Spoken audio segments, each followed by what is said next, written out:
We start from the general exposition of Buddhist tenets.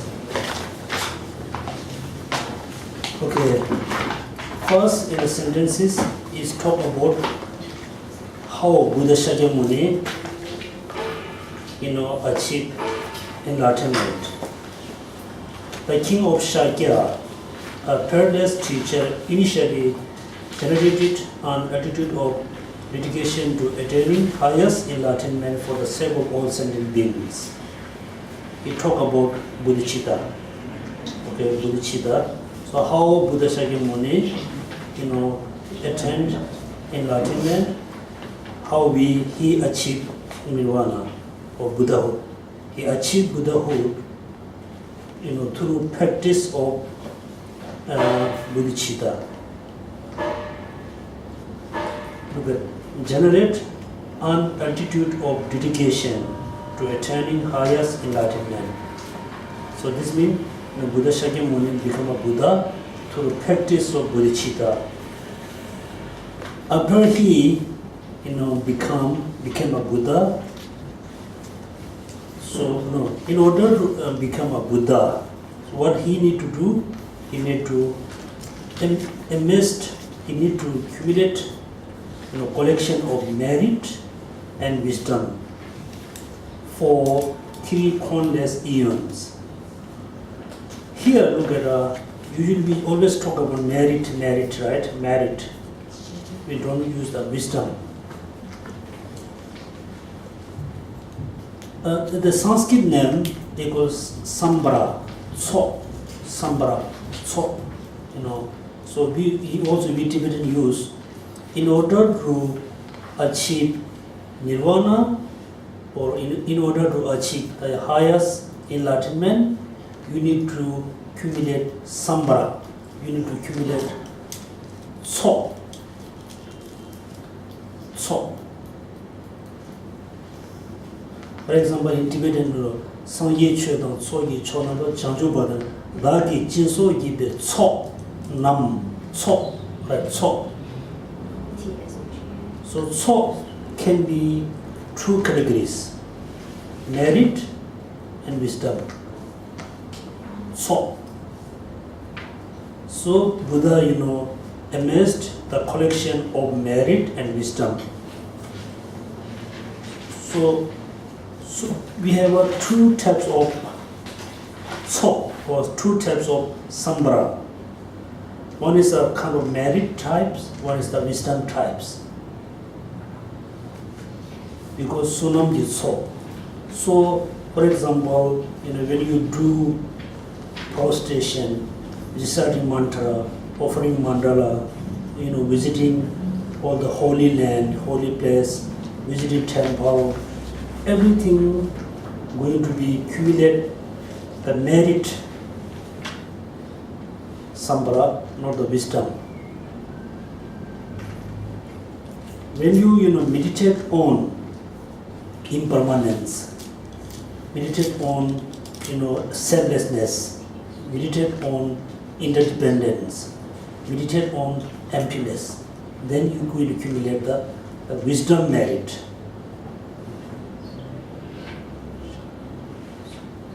Wisdom kind of sambara. So he amassed 2 types of sambara, merit and wisdom.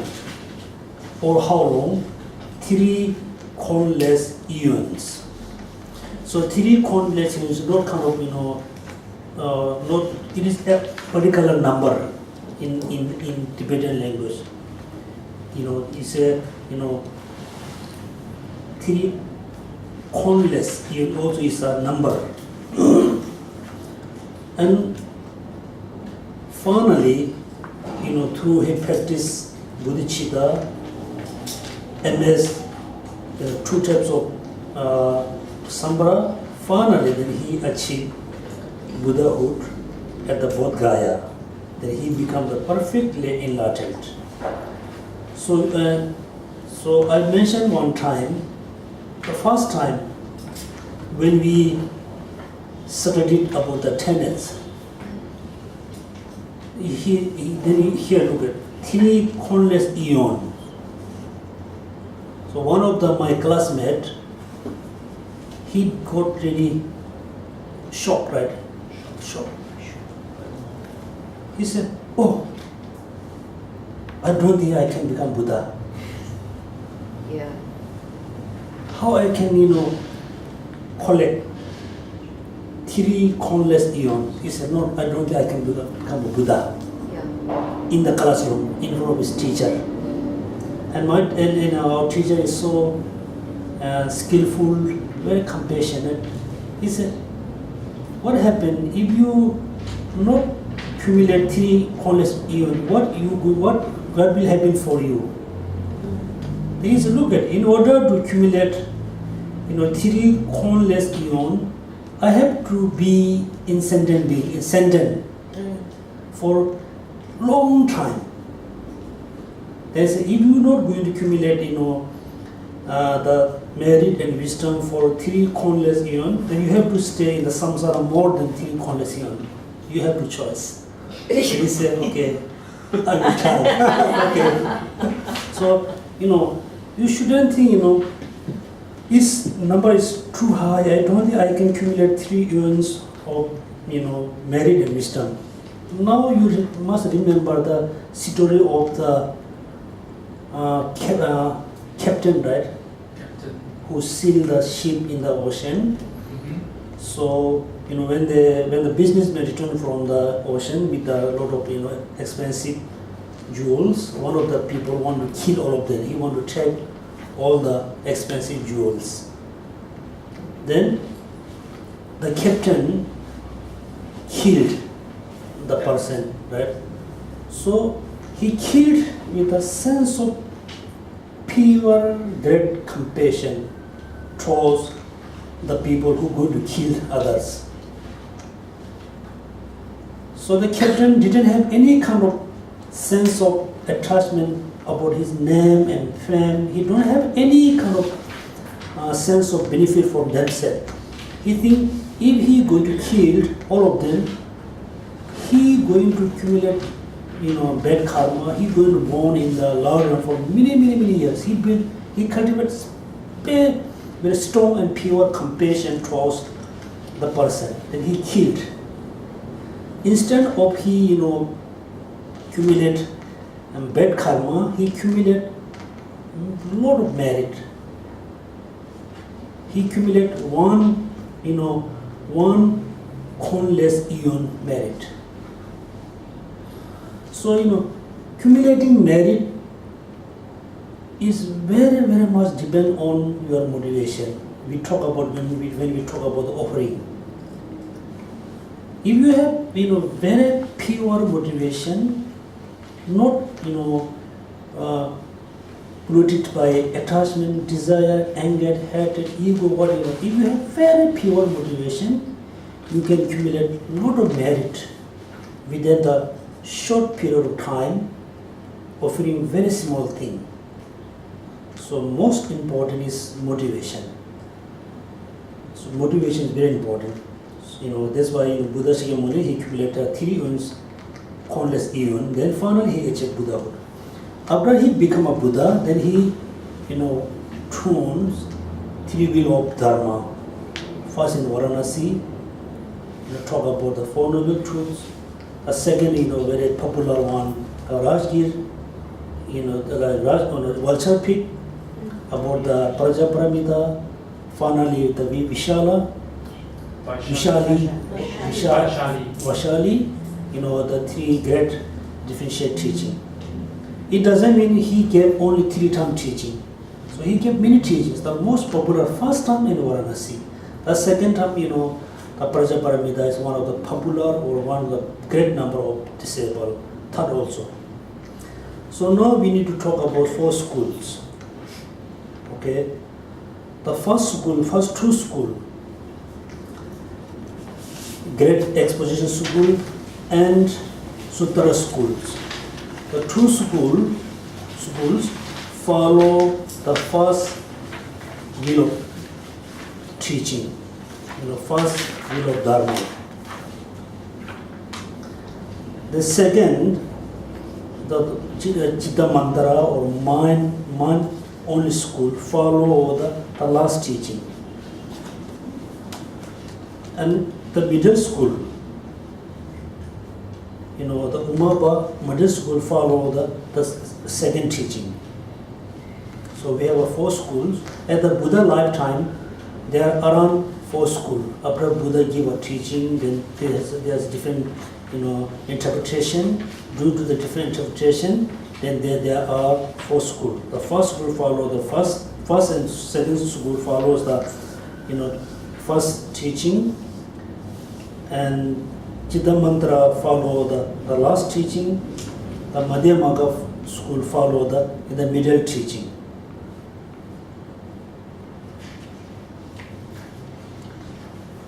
Now we need to know, a little bit about the history of Buddha teaching. When he gave first teaching in Varanasi, this is the first time, he taught Dharma to the, 5 very important disciples. And that time, the disciples are not really, advanced, not really, high practitioner. They didn't have a, good ability to understand, emptiness. So he just talked about the 4 noble truths. He talks more about, the law of causality. Why we have suffering? What is the cause of suffering? Why not we going to achieve, lasting happiness? What is the cause of the happiness? So the 4 noble truths very much talk about the law of causality, cause and effect, cause and effect. Within the 4 noble truths, the first 2 truths is we call the samsaric side.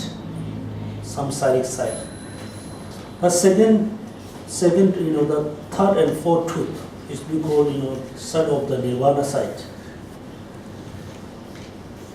So suffering is the result, then karma and the negative thoughts and ignoring are the cause. Then paths are the cause, and nirvana or Buddhahood is the result. So he talked about 4 noble truths, and then moment he talked about the selflessness, but Buddha didn't talk about the emptiness. Very basic. The 4 noble truths is very, very basic, very important. Second time, when he gave a teaching about the emptiness, he just extended the 4 noble truths. Within the 4 noble truths, we have a cessation, right? Cessation. So cessation means cease what? All the negative thoughts, all the emotions, ignorance, cease. Everything cease. Then we're going to achieve cessation.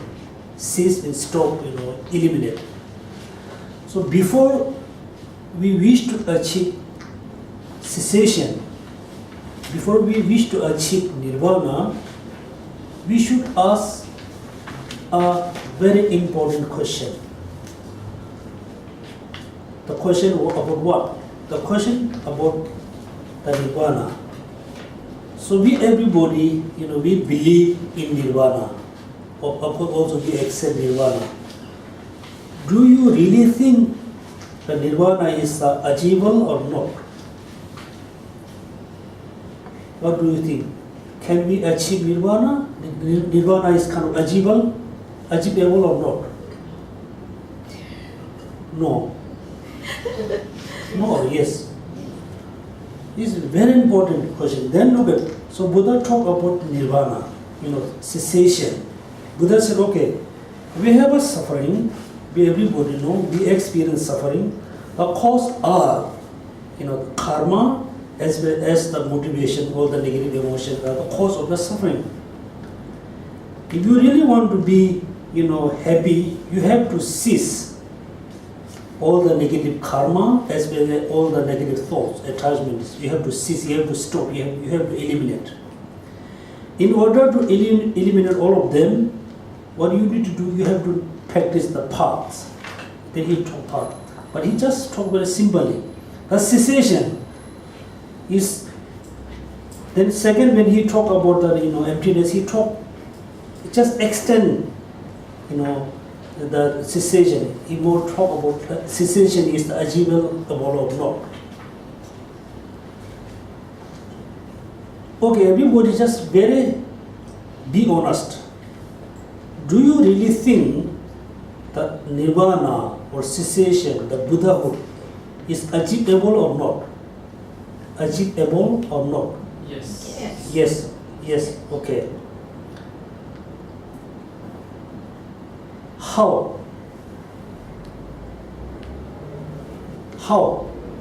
How we can achieve is achievable, how we can achieve. First of all, the understanding of nirvana that we, as per my understanding, I will have a findings towards the meaning of nirvana, and that will be the target. So how to achieve that will be through the teachings of the Buddha that he himself taught, achieved and taught, and we follow that diligently, and with the hope that we will achieve the nirvana. So nirvana is the cessations of all the dukkhas. Okay, it's good suggestion or what do you call it? Good So elimination of ignorance. ignorance. Look at, so nirvana, for cessation, we have to cease all the negative thoughts, emotion. In order to cease all the negative emotion, we have to cease the ignorance. In order to cease the ignorance, we need to know the ignorance is the wrong kind of, it has a wrong perception. Ignorance has a wrong perception. So that's why the Buddha Shakyamuni proved towards us, he proved, yes, ignorance is kind of the misperception. It has a misperception. It's a misperception. It has, because things exist very independently, but we perceive things are,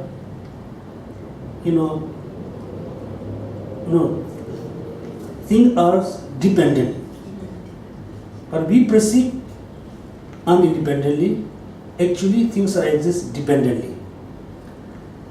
Then, finally, the ignorant perceive things are as a inherent, as a independent kind of, the solid. In the reality, is not there. Then finally, when he talk about emptiness, he talk about how we can achieve the cessation. So that's why the Madhyamaka school follow the second will of Dharma. The Chitta Mantra school follow the last teaching. So we have 4 schools. Within the 4 schools, Great Exposition School has 18 sub-schools. Sutra has 2 sub-schools. The school follows follower of the reasoning, follower of the scripture. The mind school has 2 sub-schools. And Madhyamaka or middle way school has 2 sub-schools. Generally, we have only 4 schools. We have 4 schools. We have 3 people. Yeah, Sangye Shiba Magat yeah. So Buddha has in the Buddha teaching there are only 4 schools, not the 5th school. And also in the Buddha teaching there are only the 3 vehicles, not the 4 vehicles. Okay, so now last time we had a difficult, we have a lot of difficulty to understand the true, avoiding the true extreme. Okay, among the 4 schools, each school claimed themselves I am the middle way school. Okay, even though the first school, the great exposition school, Vibhashika school, also the schools also claim themselves, I am a middle way school, other are not. Sutra, the proponent of Sutra also claim themselves, I am a middle way, other are not. So before we talk about middle way, first we need to know when we say the middle in the center. Okay, middle way in the center. In the center. So last time we have a very difficult, to understand. This one root. This another root. This another root. So say when you say I'm walking in the middle road. You are not walking this road. You are not taking this route. You are not taking this route. You are in the center road. So someone be the middle way schools, proponent of middle way school. You have the middle view. You have to be in the middle view. You have to be in the middle. When I say you have to be in the middle, then I say you shouldn't go this route. You shouldn't go this route. You must go in the middle. So the proponent of the middle school, someone want to be the proponent of middle way school, they have to avoid this view, as well as they have to avoid this view. This view what we call too extreme, too extreme. It's a very extreme view.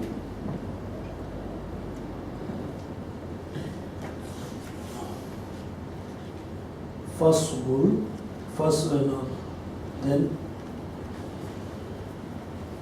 second school, third school, then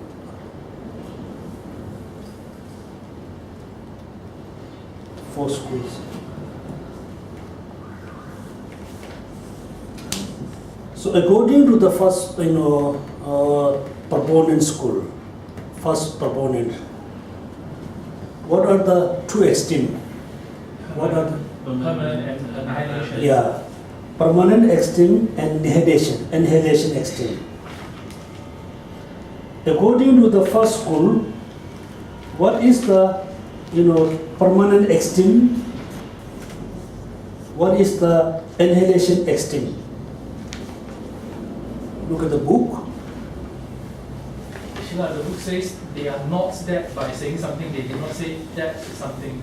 I mean, they did not say this is permanent. They say this is not permanent. Yeah, that's why. Look at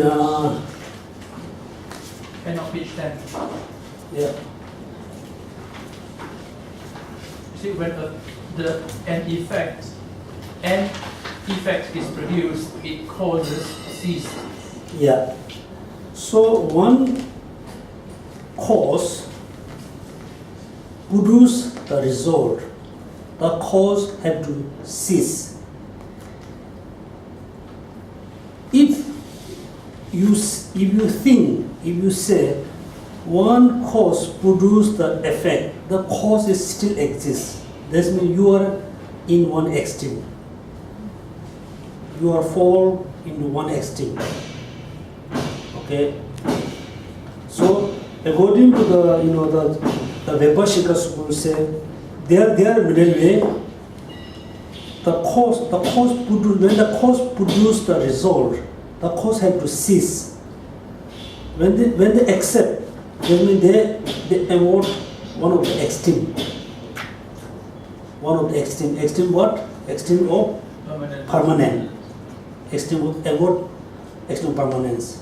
Second, all the conditioned phenomena must produce something. Must produce something.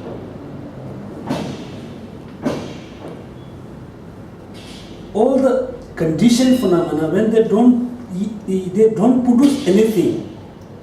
If you think this way, then you also falls into one extreme. Extreme of what? Annihilation. Because look at there's a cause. If the cause produces nothing, then finally there's nothing. Nothingness. About two extreme.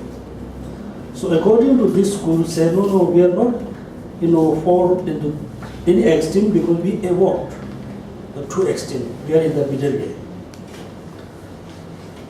So it's very, also, the first school, the view of the first two schools is very similar with the ordinary people. What we think is very similar with the very ordinary people. For example, impermanence. They accept all conditioned phenomena are impermanence, right? Impermanent. So also they say, okay, for example, we were born, now we still exist. Then after a few years, after 10 years, 20 years, 30 years, then we're going to die. This is a permanence. They don't accept, subtle impermanence. Their view is very similar with the ordinary beings. So okay, now you know how to avoid the true extreme according to the first schools. The second, can you tell me, according to the second school, how they avoid true extreme?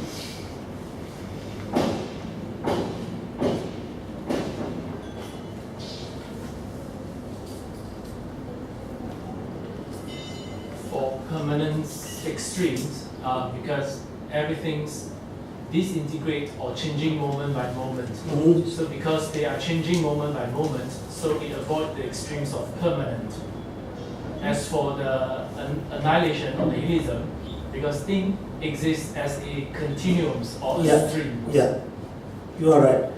So all the the condition, look here, the proponents of Sutra say that they avoid the extreme of annihilation through asserting that the continuum of a compounded phenomena exists continuously. According to the the proponent of Sutra school says, all the conditioned phenomena exist continuously forever. The continuum of the continuum of the. For example, this is the lid of the cup, right? Yeah. When I break this lid, there is no more lid, but the continuum of the lid is still there, right? It's become like a 4 parts. Is the continuum of the cup lid is still there. Also, when you make a border, the continuum is become a border.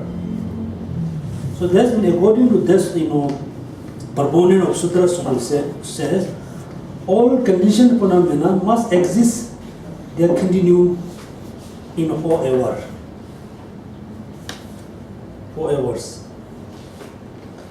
If somebody think, yes, all some phenomena, conditioned phenomena, the continuum exists, not all conditioned phenomena, then the person falls into one extreme. Here, very important question. All the conditioned phenomena, the continuum of the all conditioned phenomena exists forever or not? The continuum of all conditioned phenomena. For example, now we are human being.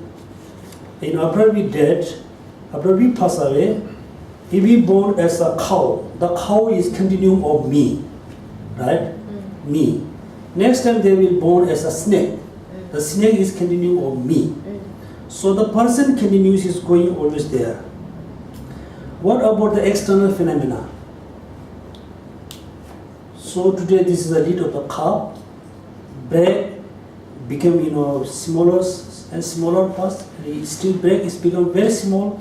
If you throw in the sky, the atom is remaining in the space, right?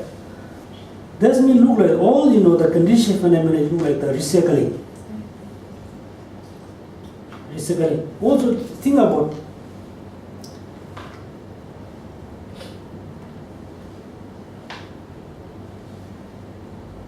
very important for me.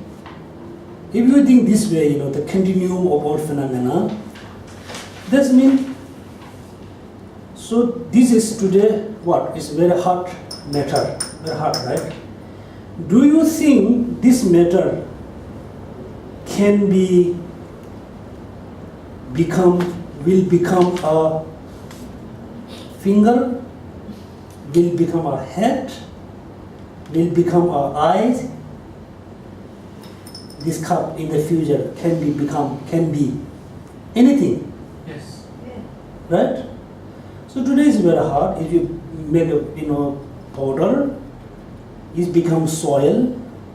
If you throw in a soil, then after soil, the soil become kind of like a spot or tree and the mango. When you eat the mango, you can get a lot of energy. It can be part of bone, can be part of body. It can become anything.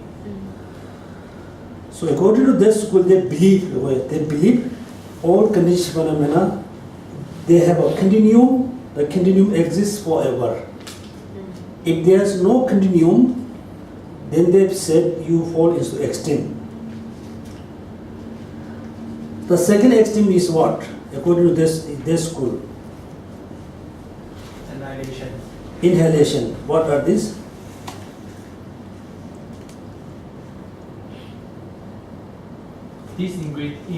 Things are disintegrated, changing moment by moment. Yeah. So first school, they talk about impermanence, but they didn't talk about changing moment by moment. They say in all conditioned phenomena, must have a continuum. The continuum exists forever. Not only that, all conditioned phenomena must change moment by moment. Nothing can exist more than 1 minute. It's changing moment by moment. Now the school talk about the subtle impermanence. If things are not changing moment by moment, then things someone become kind of permanent. If you think this way, then you fall into one extreme of permanent. Okay, according to Chitta Mantra school, like a proponent, third school, what are the extreme? What the extreme are? The extremes of permanence is the extreme of permanence. They reject that by asserting that imputational nature does not exist truly. Exist truly is kind of difficult to understand. Mm-hmm. It's difficult to understand because look at according to the third school, the Chitta Mantra schools, all phenomena divide into three categories. Okay, all phenomena must divide into three kind of groups or three categories. Form, consciousness, non-associated formation. No. According to this school, okay? Oh. The first one, they name other power and powered. Zhenwang. Then the nature. The third one, the designation, right? Designated. Yeah, imputational is better to use this one.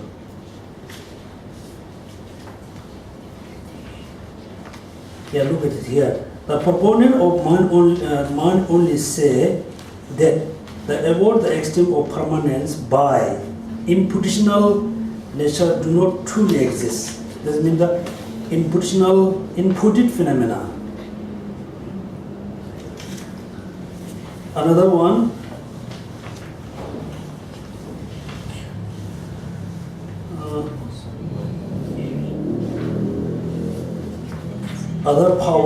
nature. Okay, so according to Chitta Manoli school, all phenomena divided into three categories. The first one, embodied phenomena. The second one, other powered phenomena. And third one, Self-nature. self-nature. In Tibetan would call it Jamon and other powered. What do you mean by the first one, other power? Other powered. How do you spell it, the power? Powered. Other power, what does it mean? Yeah, other power mean, is because when they translate into English from Tibetan, this other powered.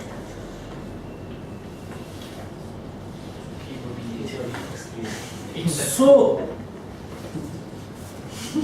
nothing, can be exist without depending on others.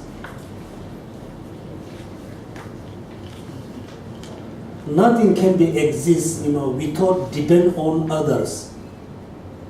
That means things are exist because of depend on other. That means everything is depend on other. Everything is other powered, exists by other powered. And other power is the causes. It can be causes, it can be kind of parts. So it will be primary cause and secondary cause. It's not necessarily be primary cause. For example, Eastern Mountain. When we say this is the Eastern Mountain, that means there must be the Western Mountain. The Eastern Mountain is other power of the Western Mountain, right? Without the Western Mountain, there is no Eastern Mountain. So Eastern Mountain is depend on the Western Mountain. Western Mountain is depend on the Eastern, but both them not cause and condition each other. They not cause each other, condition each other, but it depends on other power. For the conditioned phenomena, very easy to understand. Everything is other powered. The result is a power of cause. Without cause, there's no result. So all conditioned phenomena be other powered. How the permanent phenomena be other powered? Right? Because it doesn't have a cause and condition. Because the permanent phenomena is power of their own nature. Their own nature. Their own nature.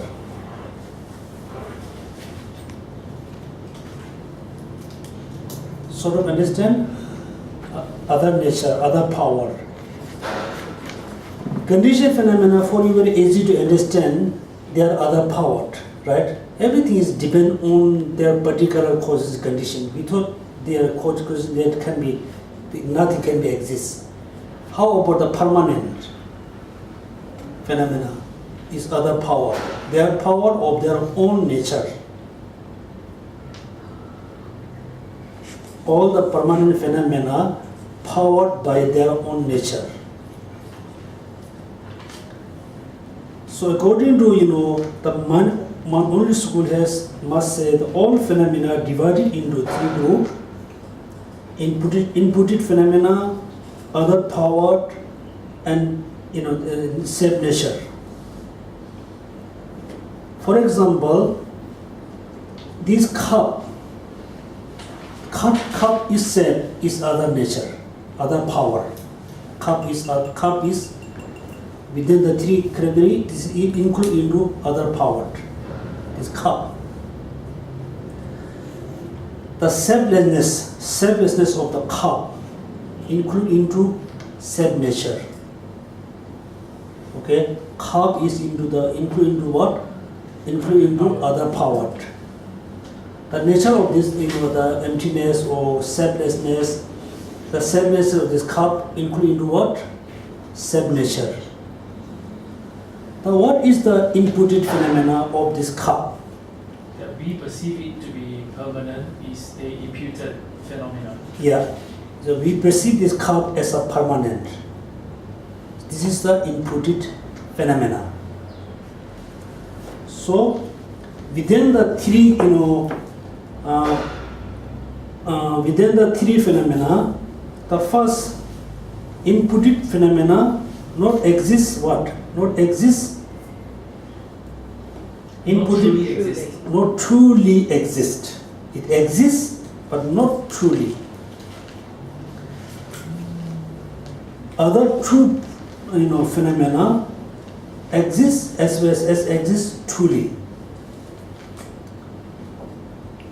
If you say the inputted phenomena exist truly, then you are fall into one extent of permanent. You are right. If you say other true phenomena, other powered phenomena, self-nature phenomena, not exist truly, then you fall into one extent of inhalation. Okay.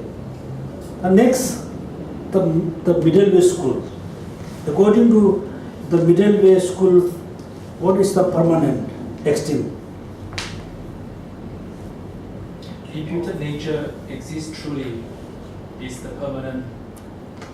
Mm-hmm. Yeah. So you're rejecting the permanent by saying that imputational nature does not exist truly. Mm-hmm. Yeah. It sounds. All phenomena exist conventionally. Okay. All phenomena exist conventionally. If all phenomena not exist conventionally, then it's kind of it's permanent extinct. Annihilation. Permanent. But not want. Permanent. Sorry. Annihilation. 아니 그 첩에 타고가 답을 첩에 타를 그러는 답을 yeah. All phenomena not exist conventionally. Then if you think all phenomena not exist conventionally, then you are fall into extreme what? Inhalation. If you think still exists, not only exists, all phenomena exist inherently, right? Inherently? Independently. If you think, if you say this way, then you are also fall into one of the extreme. Of permanent. Yeah, permanent. According to the Madhyamaka school, when you avoid the true extreme, if you have the middle way, then you are your thoughts in the middle. So, for example, we have to say this pen exists conventionally. Then you avoid the annihilation extreme. It exists, but not exists independently. Then also you avoid one extreme. This for so just not important the first school how to avoid the extreme. For us, in order to know the right view, right speech, whatever, right view, we really need to know how things exist. How things exist. You really think very carefully, very precisely how things exist conventionally. Why things are not exist independently. What do you mean? What do you think? According to your understanding, how do you what does mean exist conventionally? What does mean? You can give a name to them. Yeah, name. You can give a name to something, so Yeah. you can actually see it as a form of something. Mm-hmm. Okay, conventionally. Yeah, you are right. Kiri said, she said, everything exists by name and thoughts, whatever. Look at for me, it's so difficult to understand about the fire. We give a name of fire or not. The fire nature is very hot. It's hot. The nature is hot. The nature is burning. It's burn something. How the fire exists conventionally, without giving name, is still fire. Without giving water, is still water. Yeah. Yeah, you say that's what you both of says yes, but you shouldn't say no. Without giving a name, it's no fire. It's something, but no fire. We learn it through knowledge. Huh? We learn it through knowledge that this thing is called fire. So we perceive it as fire because we are being taught that this is called fire. Yeah. There's some particular. There's a substance. When you touch, you feel so hot. Then somebody names fire. Okay. Since then, that particular substance is a fire. Then there's a substance, is moving, kind of, they say this is water. Since this kind of substance become a water, generally, there's not really, we can say this is really fire, this is really water. Just name, Mere designation. Yeah, Designation. everything is merely designation. And what do you think? If things are only exist, things are only be by only name. Do you think the gold can be rock? The rock can be gold? You defy conventions. Conventionally. You defy conventions. Conventionally. Do you think the rock can be gold, diamond? Diamond can be just rock? Diamond is rock. Yeah. No. That's where you get that. Diamond no rock. It's It's a rock. It's earth. Yeah. Earth. Alright. Earth. Hard. Rock and diamond is not one is right. Okay, I'm confused now. Anyway, so there's think about I said that when we have a tennis class, 100 years ago, let's say 500 years ago, this land where we live is just piece of land. It was in Singapore. Just piece of land, Singapore. Then somehow, there's some people come, they just give a name, Singapore. Since this piece of land become a Singapore, before there wasn't Singapore, just land. So before give a name of land, there's a something but no land. No land. That's when look at everything exists. Just everything exists by Destination. Yeah. We learned by tonight. yeah. Without naming, without giving a name, we cannot speak something, right? Exists, but we cannot say this is a Singapore, this is Malaysia, this is a rock, this is a gold, this is something. Everything is, depends on their, by name. There's many things that exist conventionally.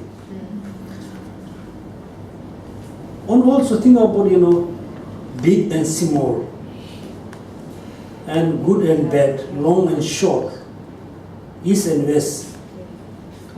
So according to, I think, if you look at from the Indonesian side, Singapore is kind of the west or east.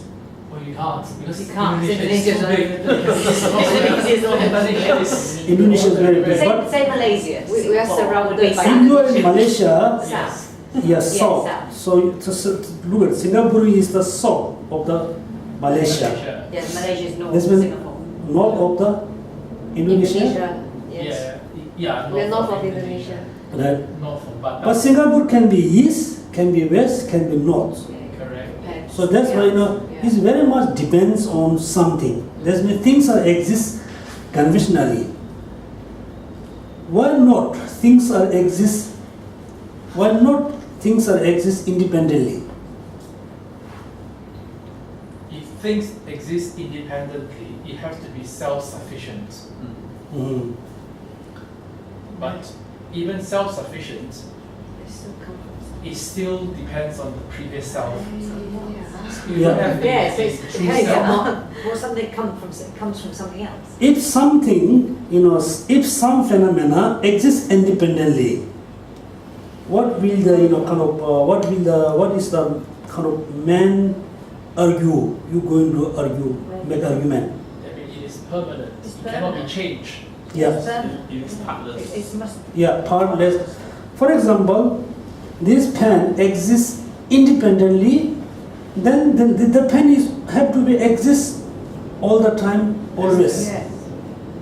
Or Where did it come from? there's a, if the things and then there's a very interesting say, if things are exist independently, then they have to exist Forever. forever. Mhm. If this pen is exists independently, everything can be a pen. Because it not depend on other, then everything can be pen, or the pen have to exist forever. So this is a very, very important logic. Things are not exist independently. If things are exist independently, the things have to be exist forever, or everything can become each other. The table can be pen can be devil. Everything is kind of this have been can be everything. So according to Madhyamaka school, you always have to think, yes, things are exist and exist, there exist. The things around me is there, but not exist independently. Things are exist dependently. Then you think, yeah, the things for when I look at the object, any kinds of object, any kinds of phenomena, for me seems things that exist independently, but not really. Not really. The finally then you're going to understand, yes, my perception is wrong. My way of thinking is wrong. The way of perceiving is wrong. The finally then you're going to understand, I have a very thick ignorance. Due to the thick ignorance, then I have a wrong perception. Due to the wrong perception, something is very ugly, for me is very beautiful. Something is very beautiful, for me is very ugly. Right? Then finally we're going to understand all the problems which is I face now, which I faced in the future, which I'm going to face. All the problems arises based on the ignorance. So everybody try to understand the true extent of the middle way school, how to evolve. To not just evolve just enough to say, you have to understand true extent. Then look at, if you compare how to evolve the extent of four school, you shouldn't think is the first three schools, the view are useless. But you should think they are very important. In order to know the deeper view, I have to learn step by step. So this way you must know the four extreme, how to evolve. The last one, look at. So what is the definition of the Buddhist proponents? What is the definition of non-Buddhist proponent? The proponent, the person who says, who claim the view, who hold the view. School is kind of the system. The belief system is school. Proponent, the people who claim, people who follow the belief system, they could be named, we say the proponent, right? Yeah. Proponent. So what is the definition of the Buddhist proponent? What is the definition of the non-Buddhist proponent? Then, the proponent who accept the four seals is Buddhist proponent. The proponent who reject the four seals, he or she is non-Buddhist proponent. What are the four seals? Can you tell? Confounded phenomena are Proponents. all contaminated things are miserable. All phenomena are selfless. The Nirvana is peace. Yes, very very important. Every day when you get up early morning, just recite these verses. All phenomena, conditioned phenomena, impermanent. Contaminated phenomena are the suffering. All the phenomena is selflessness, right? Yes. So four seals. So when you read, books about written by the Theravada monks or Theravada people, Theravada masters, they always talk about the three seals, not the four seals. Three seals. Because for them, it's so difficult to accept all the contaminated phenomena are suffering, right? Suffering? Geshe, the next sentence it says the asserted self of person is rejected. Also, So, all component phenomena are impermanent. All contaminated things are miserable. All phenomena are selflessness, and nirvana is peace. So these are the four seals, right? What is your question? No. so they have Or selflessness. so selfless. Yeah. So you shouldn't think this way, okay? All compounded phenomena are impermanent because one day is going to be, not going to be remains. One day. You should think all compounded phenomena are impermanent because they are changing moment by moment, minute by minute. Minute by minute.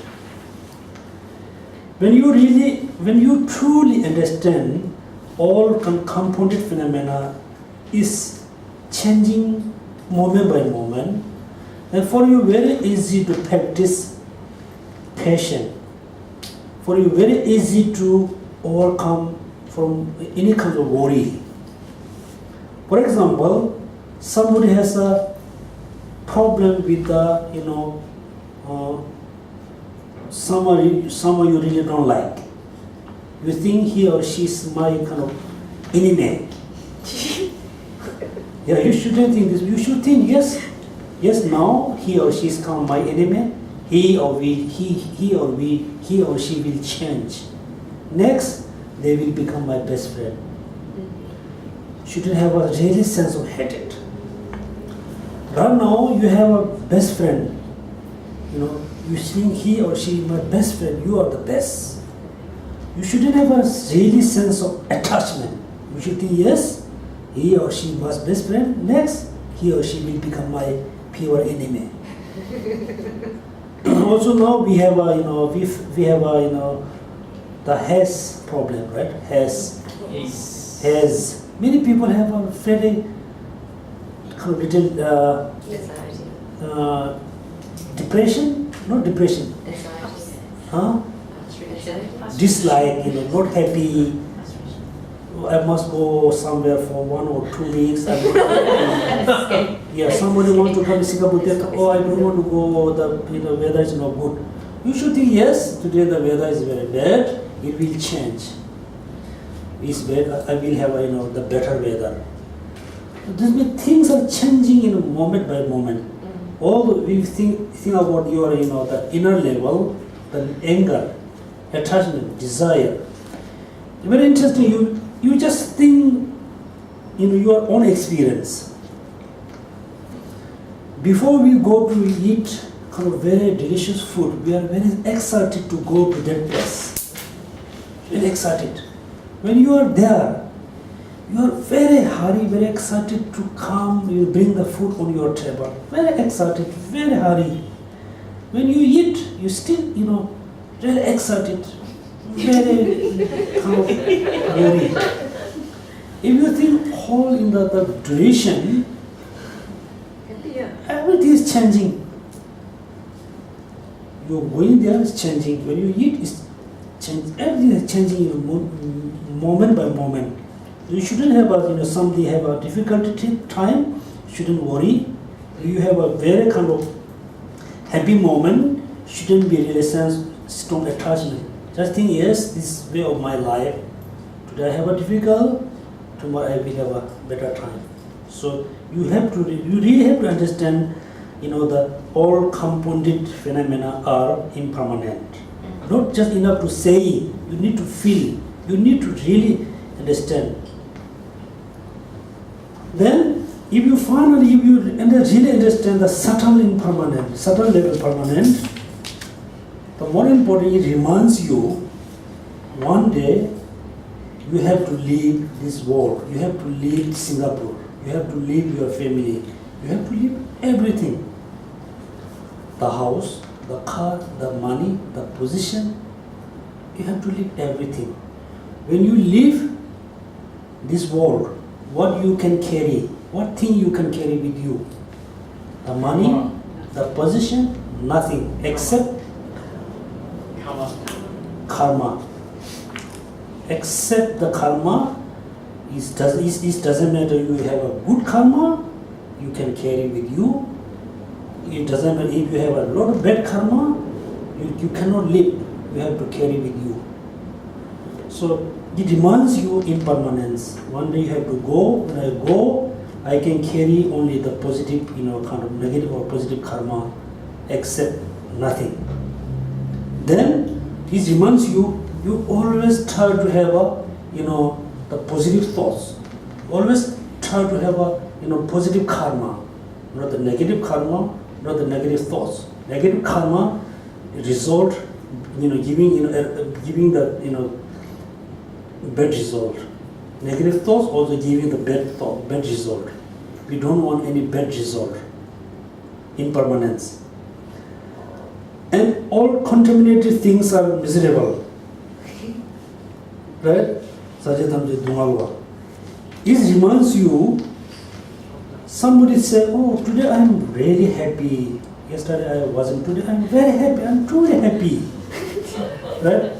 At that moment you should just think, I am really happy. Is happy is kind of lasting happiness, or is a short moment? So if you think this way, for us, we never have a kind of ultimate happiness, even though one moment. We never have a ultimate happiness in our life. Ultimate happiness. For example, now look at this. This hall is very, very nice. That we have a air condition. The temperature is really good. No hot, not so cold. If you stay here like another few hours, then you feel so cold. The cold is not, just independently. When the temperature go, higher, then we say it's cold. When the temperature little drop, then we say it's hot. The happiness, when we say I'm happy, that moment, when the suffering become little smaller, decrease, yeah. When the suffering little bit decrease, that state we say I'm very happy, but you are still in suffering. The happiness which you experience this moment is naturally suffering. Because if you really want to stay this kind of the sensation for another 2 hours, then you say, oh, I was happy. The happiness which we experience is also naturally suffering. So that's why it reminds you, we don't have a experience of ultimate happiness. all the happiness which is we refer to happiness is naturally suffering. That means all contaminated things are miserable. The contaminated we have a true. The inner contaminated things and outer contaminated things.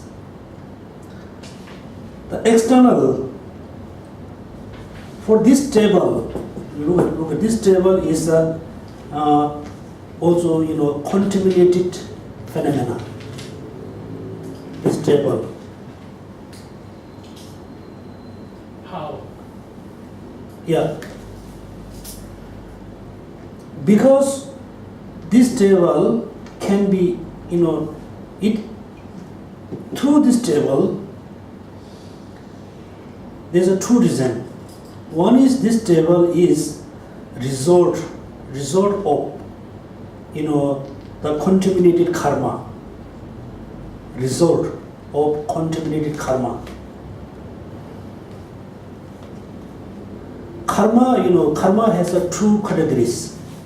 Contaminated karma and uncontaminated karma. In Tibetan was zakje gile, zabe gile. Zakje gile is the contaminated karma. So we need to think this way. Samsara, we say external samsara and inner samsara. The external samsara refer to the place where we live, the house, the landscape, the world is the external samsara. The inner samsara is referred to the physical body. It doesn't matter gross level or subtle level. It's an internal samsara. When you born first time on the planet, when you born first time in Singapore, that moment as soon you born in the Singapore, there's a whole kind of part of Singapore created by your own karma. Do you believe? When you are born, not only you just only born with the physical body, at the same time you create your own kind of external samsara. External samsara. For example, you can see somebody has your neighbors, they are very kind of everything is very successful. The business, the family are very happy, the business is good, everything is perfect. Someone pass away, next day, everything change. The business go down, family has a lot of fighting, so many bad things happen. Because that moment, the person who passed away, he passed away, also he, carry the external samsara which is created by his own karma, is gone. Also you can see some family has, the business is no good, lot of problem, and someone born, the family has everything is changed in the better way. That's why we believe, the individual karma and collective karma. Individual karma and collective karma. So in Tibetan we say, not we say individual, we say that the uniqueness karma and the common karma. Right now we everybody share kind of, let's say roughly on a gross level, we say we share same kind of classroom. If you really think very precisely, I don't think we share same classroom. Somebody feel this classroom is okay, nice. Somebody feel not so nice. That means we are not sharing exactly the same classroom, right? So nothing, we cannot share everything exactly same each other because we don't have a same karma. We have a different karma. So this will contaminated, be external, internal. So this table is external contaminated phenomena. The land we will live also is contaminated, phenomena. The miserable, it can be you can understand two different ways. It can be produce suffering, or it increase the suffering. It's two different ways. It can produce suffering. It can be increase. It increase the negative thoughts. So you going to understand things. This external samsara produced by your own karma. Also, it increase the attachment, desire, anger, hatred, whatever. There's two different ways you need to think. The image, miserable. All phenomena are selfless. That means you need to know selflessness of being, selflessness of other phenomena. I'm not going to say selflessness of person, because other sentient beings not include into the person. We must say selflessness of being and selflessness of other phenomena.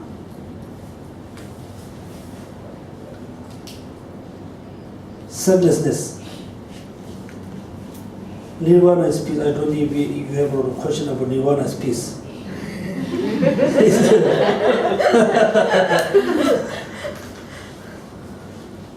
Selflessness, right? Selfless. Or lack of self.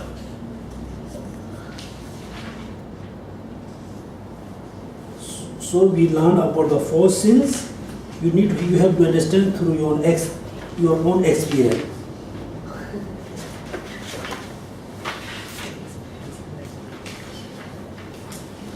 Then there's a short, very small debate about the four sins. If this is the definition of Buddhist, proponent, then the question is, what about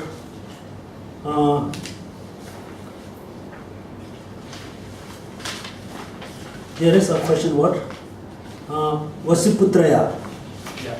In this case, there's another proponent named Vasiputriyas. This is one of the school. In the case, look at Vasiputriya will not be proponent of the Buddhist tenets, because they accept the self of person. Yeah, they accept self person. There is no such as falsity, because the self that are accept in the self sufficient, substantial existent self. So this, look at, according to the definition, they said the Vasiputra is the Buddhist tenets, is the Buddhist proponent, but he would not be proponent of Buddhist tenets, because they accept what? They accept self of person. They don't accept selfless of person. The answer must be no. Within the four seals, the selflessness mean the three things, right? Unity, permanent, unity, independent self. Selflessness mean the things not exist, permanent, unity, independently. Then we call this the selflessness.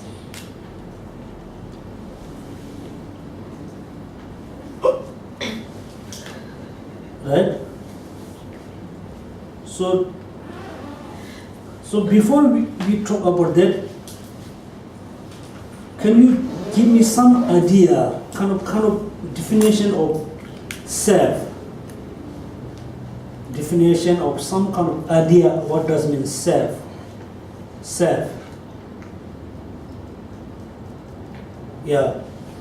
Atma or self. In Tibetan we call the. The definition of self, or the just idea roughly, the thing which is permanent, unity, independent. The phenomena which has these three characteristics, and the things exists and is not sufficient of self. It exists as a kind of with the self. For example, person is selflessness. Person is a lack of self, absence of self. That means the person is not impermanent. So the person is not permanent. The person is not unity. The person is not independent. Opposite, the person is impermanent. The person has a lot of parts. The person is dependent. That means the person is selflessness because it doesn't have these three characteristics.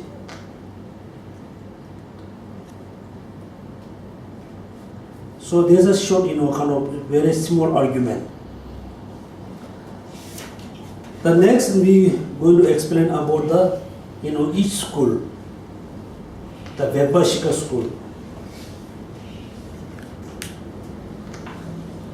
So it has a look at the presentation of the tenets of proponent of in its four parts: the definition, sub-school, etymology, assertion of tenets.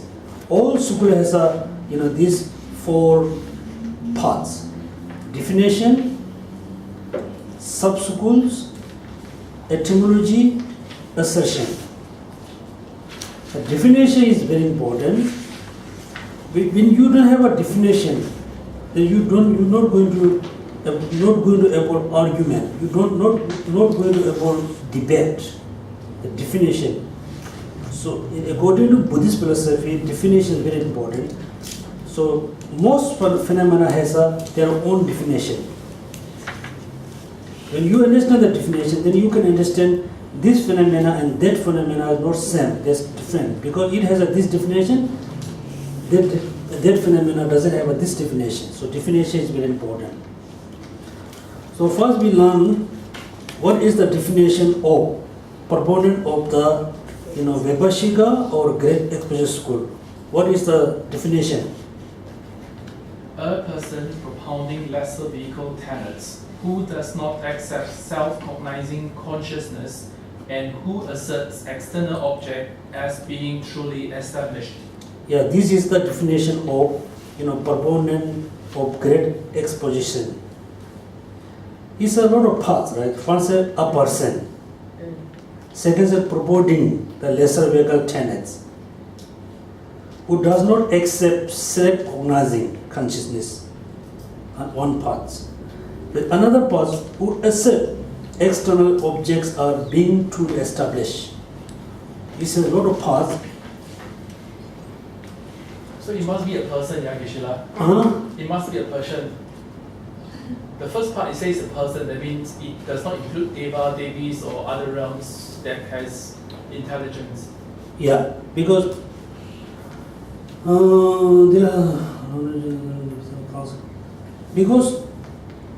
in English book, we Tibetan have a look at the Kanza kind of being. Beings. Always explain person, translates person, being. According to Buddhist philosophy, the trees, is not living being. They are not being. They are kind of, but according to Western kind of philosophy or Western tradition, they believe trees are living being. But according to Buddhist philosophy, being necessarily who has a consciousness, who has a feeling, that we call being, kanza. Sentient beings. Sentient being. But I don't know what does mean like sentient then being. According to English term, what does mean sentient? Sentient. Senses, right? Senses, sentient being. That means the trees, they are not like a sentient being. Being necessarily with the sensation. So there's one part, the person purporting the lesser vehicle tenets mean the person who must include the lesser vehicle tenets.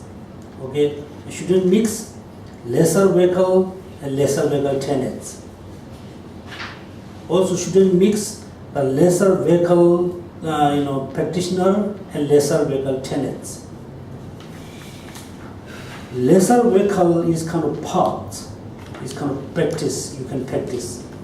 The lesser vehicle tenets mean the person who follow the first two schools, then we can call lesser vehicle tenets. Lesser vehicle practitioner is not same, okay? Lesser vehicle practitioner. So Yeah. in kind of a loop in the explanation, because Vaibhashika school says the definition is the person providing lesser vehicles. And lesser vehicles is the first two schools. So lesser vehicle is the first two schools, and two schools is the lesser vehicle. But what is the lesser vehicle, or what is the first two schools? No. Lesser vehicle, lesser vehicle, Hinayana is same. Lesser vehicle, Hinayana, the meaning is same. Next, lesser vehicle school or tenets is different. Plus, lesser vehicle practitioner and lesser vehicle tenets is not same. Okay. I mentioned the last class. Somebody can be the Mahayana practitioner. Some of the Mahayana practitioner can be the lesser vehicle school, but the practice is not lesser vehicle. Practice is the great vehicle. They are a great vehicle practitioner, but they include in the lesser vehicle tenets. Okay, so we learn the definition.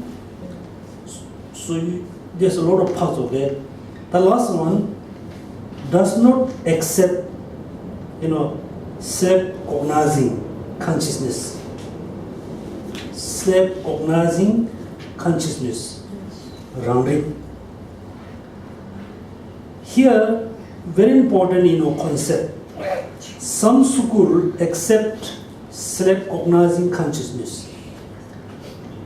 Some school reject the self-cognizing consciousness. Why they have to talk about, the self-cognizing exists or not? Why they have to talk about self-cognizing exists or not? Why? Why is it important? Think about this way. When you see something, you say, yes, the thing is there because I can see it, I saw it, right? You prove through your own experience. When you see, like a cup on the table, then you can see the cup exists because I can feel it, I can see it. It's there. I saw it.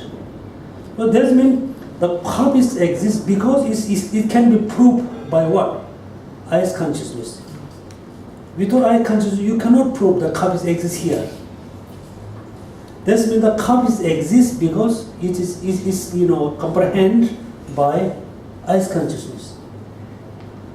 Then second, there is another question: how you can prove the eyes consciousness exists? How you can prove? How? Right? So okay, this cup exists because it's proved by eye consciousness, because I saw it. Yes. Then I can say, yeah, right? I trust you, I believe you. Second, then I ask you a question: how you can prove the eyes consciousness exists? How you can say I have eyes consciousness? I have a mind that can read the eye consciousness and interpret the signals that I receive. Okay, so how you can prove there's a mind? I have a self-cognizing mind that cognizes itself Yeah. as a mind. Yeah. That mind can perceive the eye consciousness, whereby the eye consciousness can see things. Yeah. So by establishing a self-cognizing mind, all these things can be a one stream. It complete the story. One stream? No, it's not one mind stream. It complete the stories. It complete the stories of how you can see the sorry. Yeah. Right, Geshe? Yeah, that's been, these are very important, topic, very important concept. That's the term, this cup exists because eye consciousness can perceive the cup. The eye consciousness exists because it's perceived by another cognition. Another cognition, not the another consciousness, not the another consciousness, is cognized itself. So this means the self-cognition has a true action.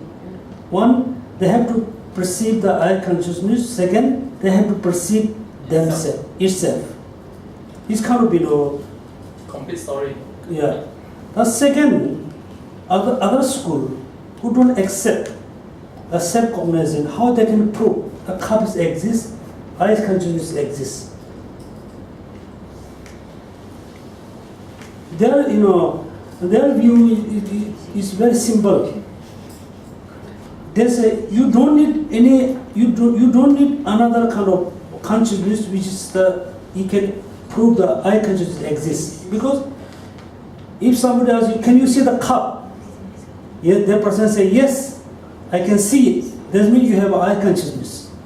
You don't need another proof. So they say you don't need a self-cognition. So far, if you can, when you see the cup, if you're able to see the cup, that means proof you have an eye consciousness.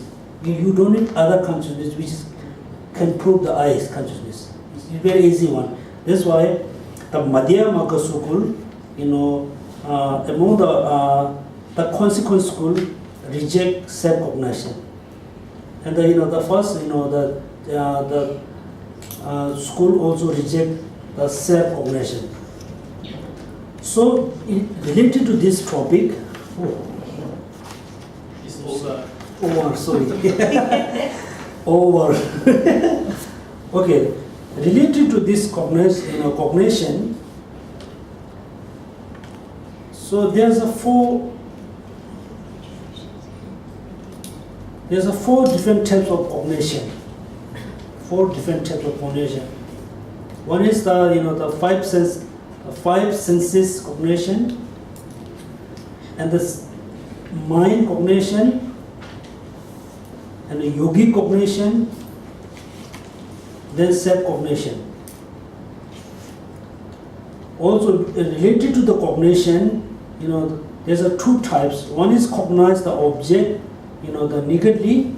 One you have to cognize the object through the image of the phenomena. This moment, when you remember things in your home, also you still cognize the things in your home, not directly. Through what? Through the image, or through the memory. You carry the memory. Mental image. Mental image. Mental image. And also there's a way, when you understand impermanence, emptiness, after you practice for a long time, then the mind become more clear towards the emptiness or impermanence. Finally, you can able to see the emptiness directly through your sixth mind, or the five senses. So thank you so much. So it's over time. So sorry. No need to sorry. We are very drawn to it over time. Okay. Thank you. So we do.